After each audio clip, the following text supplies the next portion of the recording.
Assalamualaikum wa rahmatullahi wa barakatuh. Let me ask you this. If you're writing your final paper for the semester and you wanted to go now after the semester is over to see your parents, maybe your parents are living in another city, but something happened, maybe you just waited until you buy your ticket and then when you started going online to buy your ticket, all tickets are sold out because it's end of the term, maybe around December, and you couldn't go home. How would your parents feel in that situation, and how you would feel? Really, you wanted to see your parents, but now you can't because you can't drive there. You have to take a flight.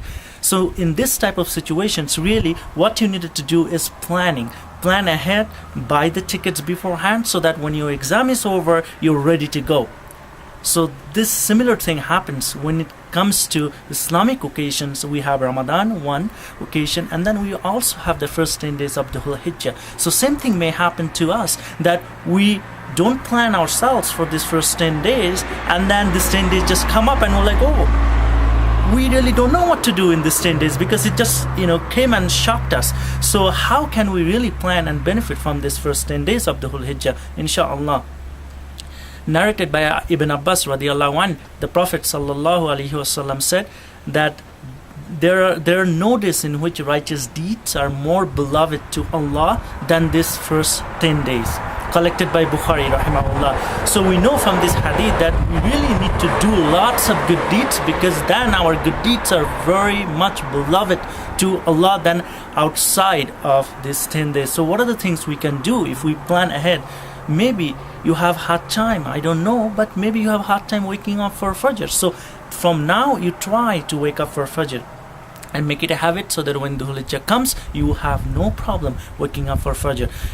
Also, maybe you're not in the habit of praying at night. If that's how you're struggling right now, this is the time to pray 2 rak'ah after Isha prayer, just to start the habit of praying night prayer, and before you know, you will be praying before Fajr as well, inshallah.